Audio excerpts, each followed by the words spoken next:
As I as I move through the presentation, please feel free to take care of whatever personal needs you might have and attend to so that you can be present as you can. The chapter I wrote for queer people of color in higher education comes from my dissertation study that I completed in 2016 and interviews which occurred in 2015. Although the full study focused on how transmasculine college students conceptualize masculinity with particular attention to how their salient and intersecting identities inform that conceptualization. This chapter focused on the students of color. Out of the 19 students total, 11 were students of color and or multiracial. And so it's their narratives that are being focused on here. Before I get talking about what's in the chapter, I'd like to share a little bit about why and how I came to the study in the first place. In 2012, I started my doctoral program at Loyola University Chicago. And prior to that, I had been a student affairs practitioner for a bunch of years, mostly in residential life and in LGBTQ life. I really thought I was going to be an LGBTQ campus center practitioner for pretty much the rest of my life. And although by the 2010s, LGBTQ campus centers had started to pivot towards attending to trans inclusion a lot better than before, there was still not a lot out there, especially in terms of empirical research about trans students. What was there was either anecdotal, based on personal experiences, extrapolated from studies about sexual orientation and LG students, or done by cisgender scholars, and thus were often misinterpreted or oversimplified, or both. Most of it focused on campus climate, painted a fairly dismal picture, and constructed a singular trans narrative, which more often than not meant white. And ironically, it hardly ever interrogated gender. All of this meant that with this wholly inadequate knowledge base, practitioners were doing whatever they thought was best, or whatever trans students themselves were pushing for, thus providing extensive emotional and uncompensated intellectual labor about an entire highly diverse community, or rather communities, that they were just beginning to discover themselves. And outside of LGBTQ centers, there was barely any attention to the existence, let alone well-being of trans students, which often meant that these underprepared and under-resourced LGBTQ center practitioners needed to be incredibly adept at helping trans students navigate the entirety of their collegial experience, from classrooms and faculty to residence halls and other facilities, student clubs and sports and their peers, career preparation, academic advising, and on and on and on, and doing all of this while attending to their own learning curve along the way, right? So just learning as they go. What this basically translates to is creating practices and processes and policies by experimentation. So trial and error, basically. And often it would be trans students themselves that experience the impact of that error. This included myself, both as a student and as a practitioner.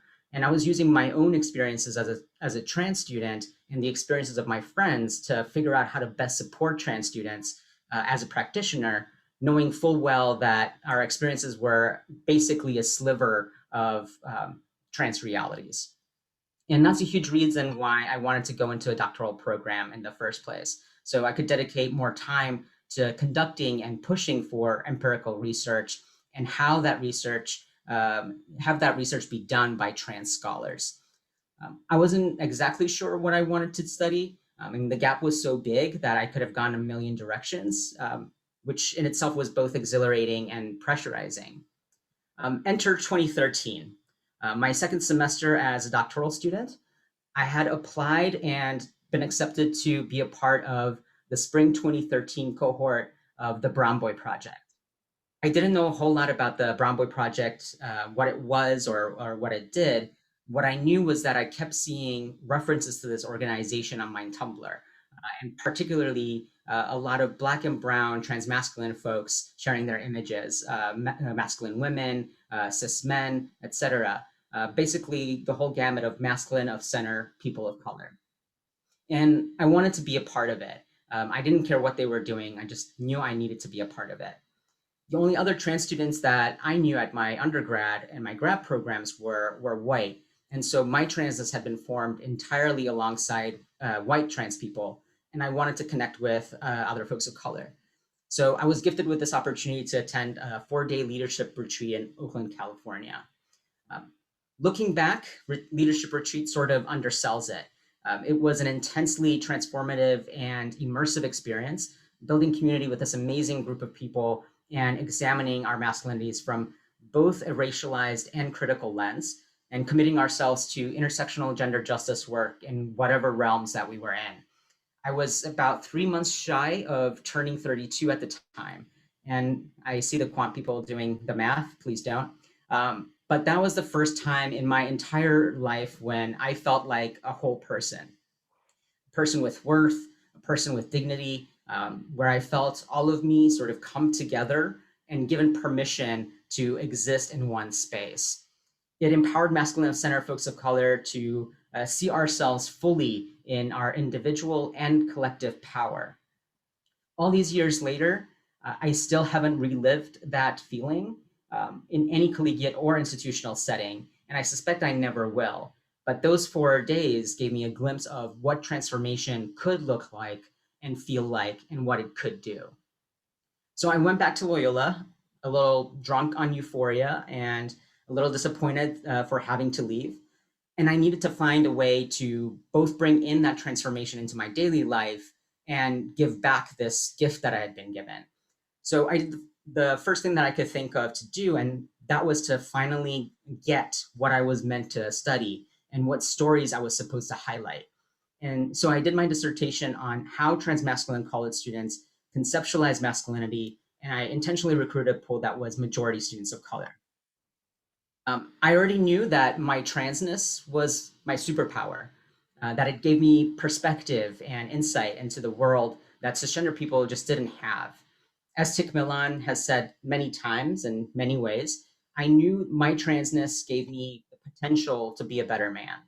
And now, because of the Brown Boy Project, I also realized that those insights and perspectives and potentials were made even stronger and more incisive because of my racialized experiences, as well as classed, abled, immigrant, et cetera, et cetera. Now, research on masculinities and men in college was also having this moment at the time. There was just a lot coming out about men's experiences, masculinities, behaviors, and attitudes associated with masculinities. And while this literature acknowledged that there were multiple masculinities and was supposedly driven by a desire to challenge hegemonic masculinity, it didn't acknowledge that cisgender men were not the only ones with skin in the game, which actually maintains hegemonic masculinity as well as the gender binary.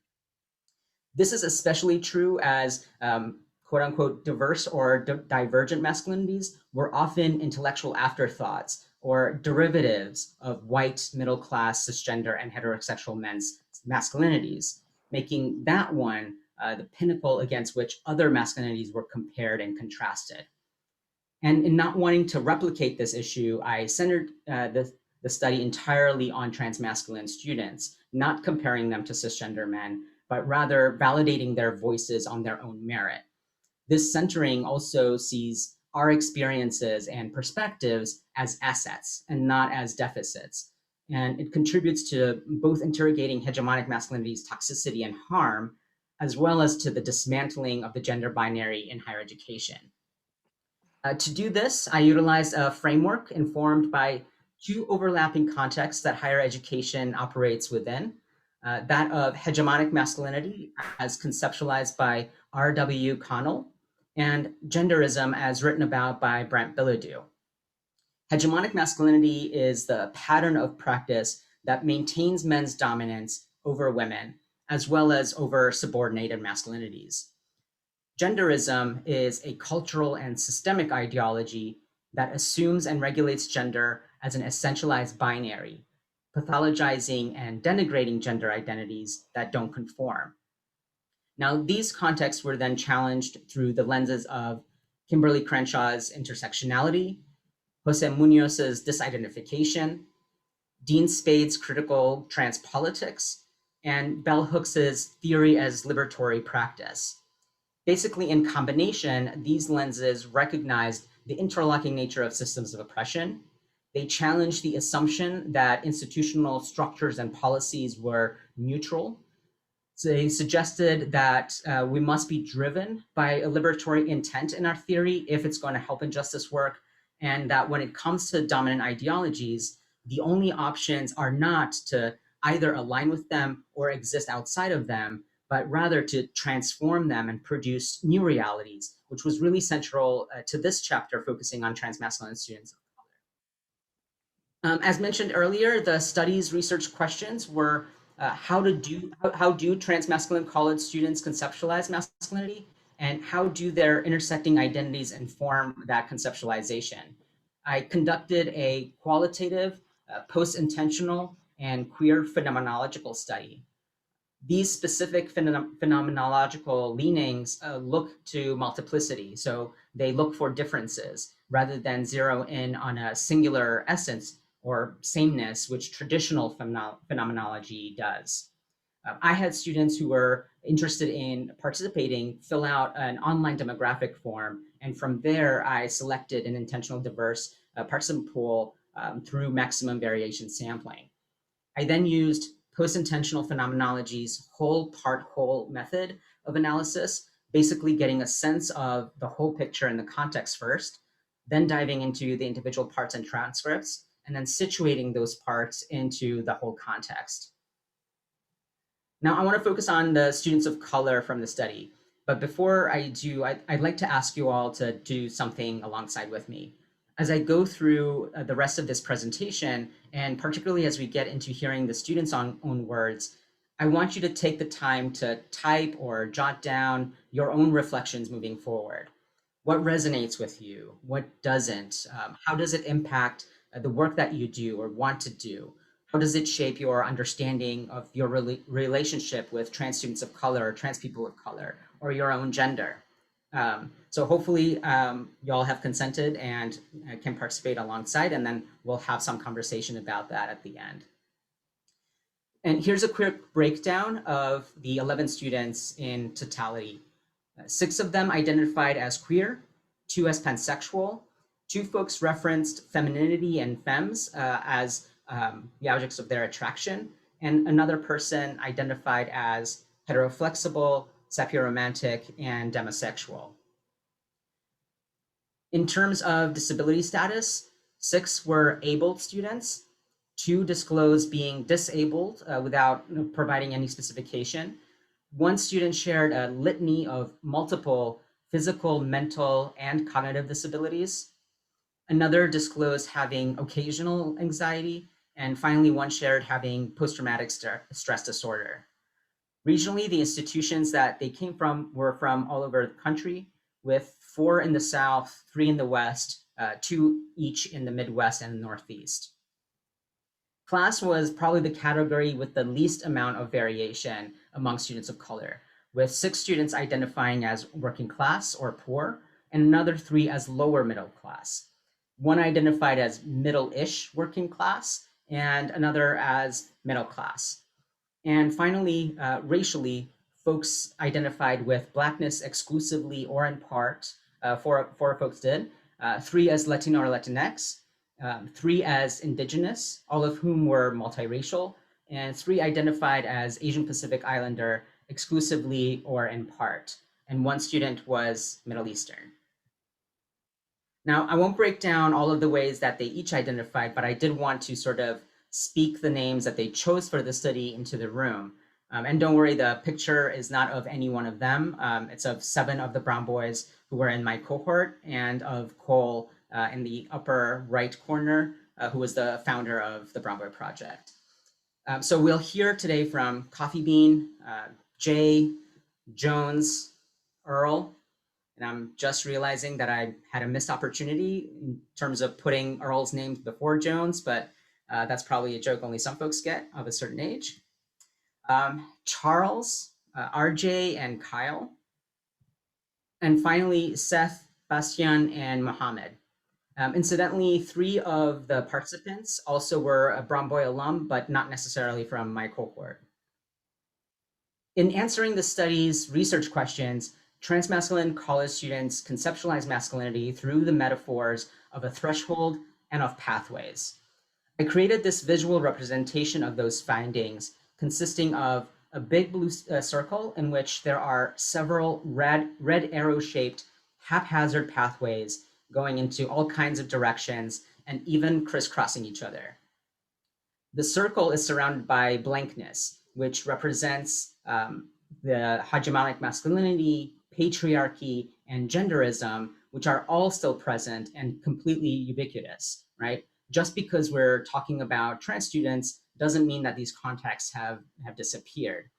And it is through these contexts that transmasculine students first experience the threshold of dominant masculinities or dominance in masculinities, which is represented by the blue area of the circle surrounding the pathways.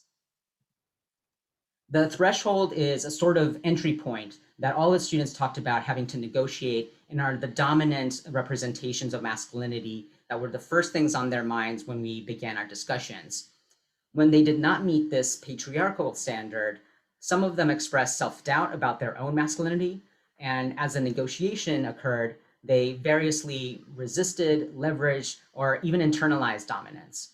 And within this threshold, students talked about identifying how dominance showed up within themselves, how dominant masculinities were institutionalized in the context of higher education, and how non-dominant college masculinities showed up as pleasant but surprising exceptions. And within this context and through this threshold, transmasculine students constructed and traversed their own pathways, which are definitions and redefinitions of masculinities informed by their intersecting and salient identities and realities. They're not linear, right? So there's no particular order to them, and I don't present them here as an identity development model. Each of these pathways and their sub-pathways can show up at various times. They can show up again in the future. Some of them may not show up at all for some folks. They can occur at the same time, and they can inform each other, right? So there's no particular order or rhyme or reason. I've placed the word trans in front of masculinities in parentheses to make two suggestions: that these students' transness and masculinities are integrated and fused, but that also these pathways are not only possibilities for transmasculine individuals, but rather anyone that identifies with or expresses themselves as masculine. I found three families of pathways: racialized transmasculinities, reoriented transmasculine embodiments, and authentic transmasculinities, each with its own set of sub-pathways. For the chapter in the book, I focus primarily on racialized and authentic transmasculine pathways. Now, I'm pausing here for a second just to give folks an opportunity to jot down anything that's coming to mind, that's emerging for you, resonating with you, making you consider your roles or relationships or understandings of masculinity. And also, as questions come up, please feel free to drop them in the chat. We can get to them later.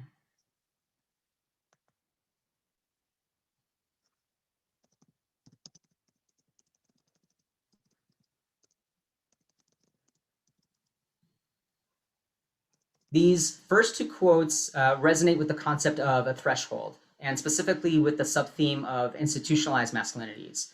Because these students understood that dominance wasn't just something that showed up in individuals, but rather it was institutionalized and centered and often represented by violence. College masculinities were often described in racialized and class ways, and as connected to Greek life, athletics, and student leadership. Coffee Bean, Latinx Nicamexi Greek undergraduate student, used the term dude bro to describe college masculinities, which they defined as a white fraternity dude, upper class, of course, and that upper class is deeply tied to their whiteness. I think of someone who is in Fiji and Sami. I think of someone who's obnoxious, someone who is entitled. One of the impacts of this sort of singular dominant masculinity is the loneliness and isolation that some of the students described, particularly in conjunction with race. Earl, an African-American grad student, basically said, "It really sucks. It's seriously, I can't tell you. For me, when I think about masculinity, I'm thinking about people that I can somehow identify with. And it's really difficult for me to identify with a lot of the guys that I see on campus. seriously, on a daily basis, I might see one person that looks like me, if that. I'm going to pause again here for a second, just to give folks an opportunity to jot down your reflections, your thoughts, your feelings, and your reactions.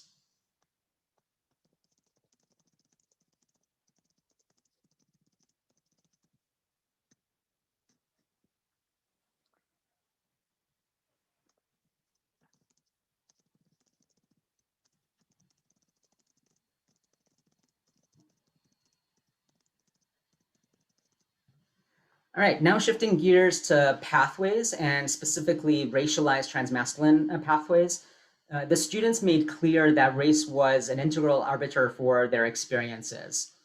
And while all the students of color talked about race and racism, Black students' specific experiences with anti-Blackness made for a very loud presence in their stories, and so necessitated its own sub-pathway.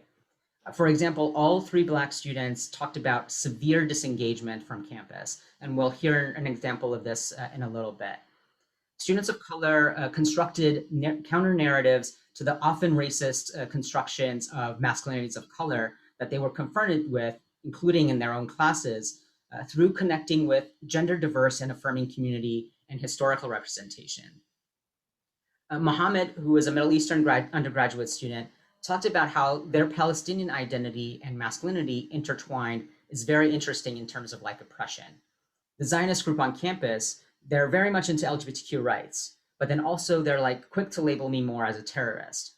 And Mohammed talked about how that was different for him from how Palestinian women and other Middle Eastern and or Muslim women were being treated. Jay's voice was particularly emphatic when it came to his experiences of anti-Blackness on campus, including within the queer groups that he was involved in, and how that shifted the more masculine that he presented. He said, I don't live on campus, I don't fuck with campus, I don't have anything to do with campus. I just go in, get my classes, and go back to the South Side with the other Black people, and I'm good. You know what I'm saying? That's what I do. So I don't really, I'm immune to the bullshit, you know? Another pause here for some quick reflections.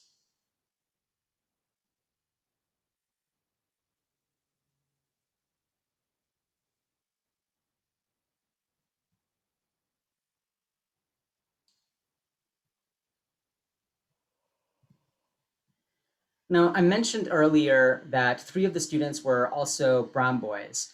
And these next two quotes are from two of them, and they represent the sort of liberation and newly found sort of self-awareness and the impact that gender diverse and affirming multiracial spaces had on students. Charles, for example, who was a Japanese, Hawaiian, Chinese, Portuguese, and Irish undergraduate student, had this awe about the experience, right? This amazement when he shared, we all identified as masculine of center. We were all people of color. I think seeing the spectrum in which you can be within that, which is so vast, it was really like, oh my God, I think this person that I'm seeing in front of me is like a physical manifestation of all of the feelings that I have. And I just didn't know that that was possible. So it was such a powerful thing. And Kyle really connected to his ancestry as a Black Cherokee person through Brown Boy and was exposed to the different tribes that existed that actually understood that masculinity and femininity are fluid, that they flow into each other rather than just being binary or either side of a spectrum. I think that if it wasn't for brown boys, I would probably still have that anxiety, that pressure to be rigid, to be cold, to try to be hard and all that other stuff. I guess getting connected back to the ancestry that says this never existed before colonization. This wasn't a part of our culture. That's what kind of transformed my view of what masculinity means to me. These are the types of experiences and spaces that allow for transmasculine students of color to truly see and feel the power within them to begin that process of decolonizing their own genders and shed feelings of shame or not being enough. RJ, who wasn't a brown boy, also spoke to this connection to ancestry, as well as to the impact that Black trans women had on their life. They said, there's beauty in loving and affirming Black trans women, particularly in their fierceness and their ability to survive every fucking day, especially in the South, in the Bible Belt. I just admire that fierceness and try to live out my own fierceness. But pulling from that and my own ancestors, like which with like Taino and Arawak folk and Puerto Ricanness, it's a beautiful process of decolonizing. It's been a hard fucking process. The beauty that knowledge is power, but knowledge that comes from your own self is like radical as fuck. It's survival. It really is survival. Before I shift into talking about authentic transmasculinities and our final two student voices, just going to pause one more time.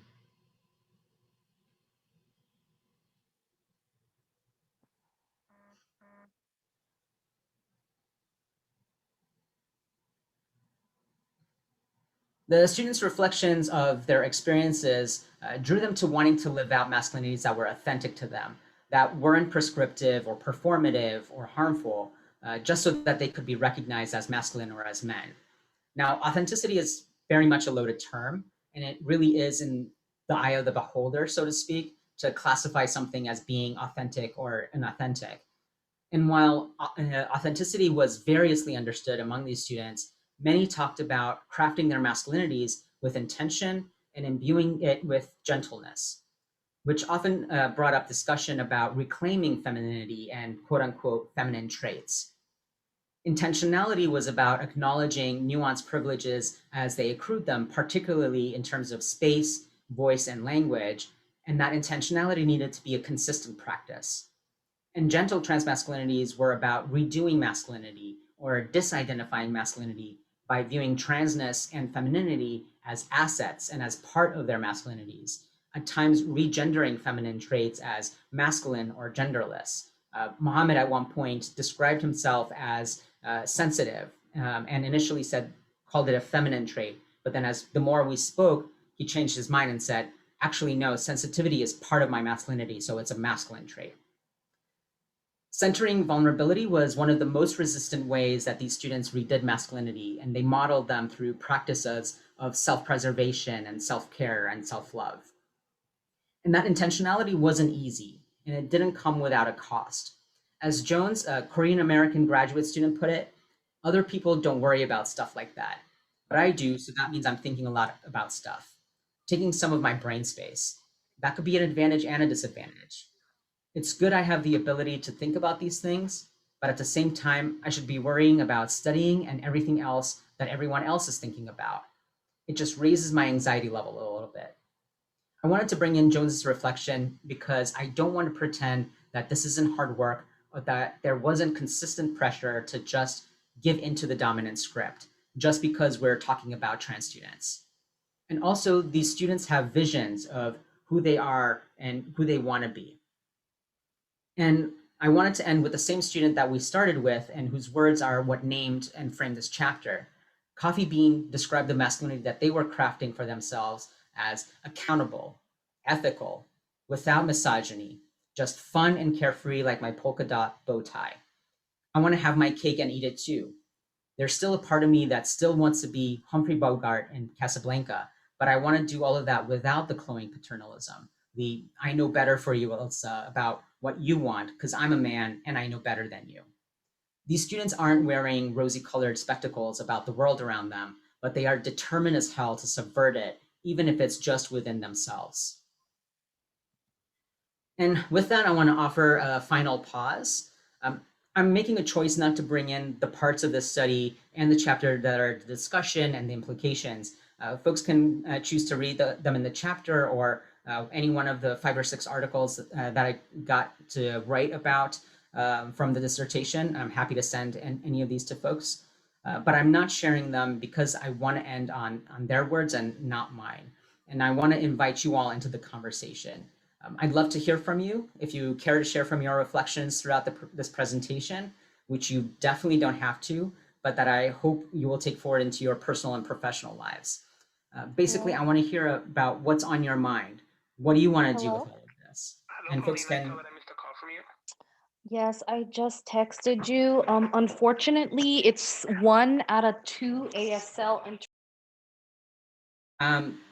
So if folks can jump in here, you can feel free to either raise your electronic hand so we can see that and call you in, or you can feel free to unmute yourself and jump into the conversation.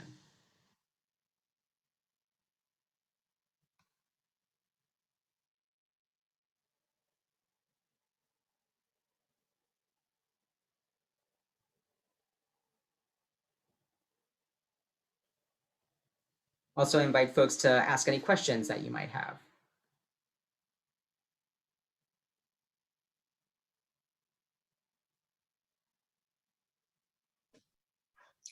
I have a question. I'm a counselor, a provisional counselor in St. Louis, Missouri, and I'm wondering how trans students of every color address the isolation that they feel when they don't see representation of themselves in their community.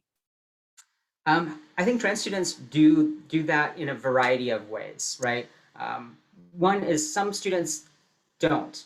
Some students kind of stay in that isolation if it feels like too dangerous or too risky to step out and try to connect with other trans folks, right? If they fear some sort of exposure.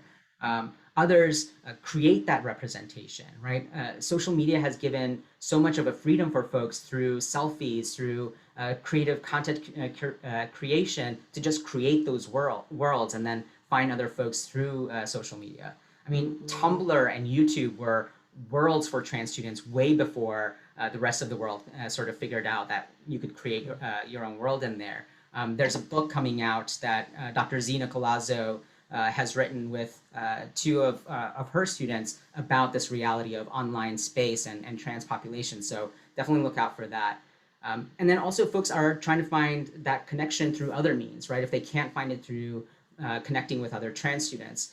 For example, one of the students, Seth, talked about how they were able to connect with cisgender men who had similar masculinities as them by connecting to punk spaces, right? They were really into punk music, and they found a lot more gentle masculine presence in those spaces than they did in the rest of campus or the rest of the world.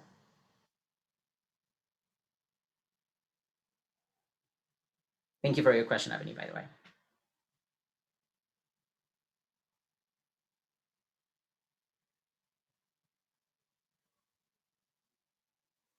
Thank you for folks writing in about how this presentation felt for you, and particularly for any affirmation that you felt in here. Also stop the share so we can see each other a little bit more.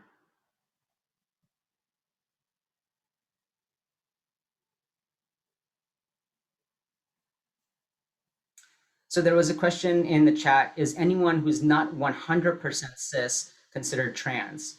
I think that really reflects their own sense of connection to their gender. So cis and trans is sort of this other binary that's been created, right? That you either are cis or you're trans. And there's a lot of folks that just don't jive with that binary either, right? And lots of folks who identify as non-binary don't identify with transness or cisness, or they do identify as cis, but as a cis non-binary person in a way that makes sense to them. And so there is a huge gap outside of those two sort of circles. Also, transness is very much a white construct, right? The way that we've understood transness has been created by white folks. And so for a lot of people, identifying as cis doesn't work, but identifying as trans doesn't work because it doesn't connect to them culturally. So it helps when they connect with, like Kyle talked about and like RJ talked about, to their ancestry and to their history, and find terms that actually resonate with their communities much more, right? So either one of those terms don't really work, right? Ashley says, I like metagender. I love that. Sort of like, I'm kind of assuming that means sort of beyond gender. Awesome. I think I saw another question. Any thought, sorry, navigating chat is awkward sometimes. Any thoughts the students had on how they could be supported by staff on campus? To be honest, there was some bits of that, but the reality was they weren't seeing support, and so they weren't going to staff, right? Especially students of color sort of gave up. And that was a huge learning point for folks, was that they just said, you know what, I don't need to do this because I just end up having to teach you how to serve me, right? How to protect me, how to help me, how to advocate for me. And I can't do that. I don't have those answers. And so I'm just going to go out. I'm going to find trans communities outside. There was a couple of students who were in Atlanta. They connected with a trans organization in the community, and that's where they found affirmation and support. And others who were in spaces that were at least trying, right? Incidentally, 3 of the students, Seth being one of them, were at historically women's colleges, and they actually found a lot more support in these spaces than I think we hear about in the media. They were at trans-inclusive women's colleges, and so the structure had started to shift, right? These colleges were doing intentional work, right, because of their sort of title as women's colleges. So they were really looking at gender and transforming how they understood gender, right? Whereas other institutions that are co-ed maybe don't have that sort of intentionality in their drive to do that transformation, because they're like, well, we're open to everyone already, so I don't know why we need to try that hard, right? And most colleges and universities do not have LGBTQ plus centers or services, which is definitely very true. What do you believe could or should be the changes that need to happen to create more supportive and safer campus communities? Again, I'm gonna bring up Zina Colazo here. Her book, Trans in College, does a lot of work on this in particular. And the thing that she highlights in particular is needing to dismantle the gender binary discourse, right? It's not a particular practice. It's not a particular thing or a policy or a program. It's really about changing how folks talk about gender on campus, really dismantling, understanding it, understanding where it shows up, how many times it shows up, how binary it shows up, and also how masculine it shows up, right? The students really kind of named this, like, our institutions are masculine. It's not just that men have power here. Our institutions are masculine and act within that toxic masculinity. So it's really about undoing gender in a lot of ways. And I will type that, I will type Z's name in here. Zina Colazo, definitely look up her work. She is phenomenal. And she's at the University of Arizona. Any final questions or thoughts that folks might have?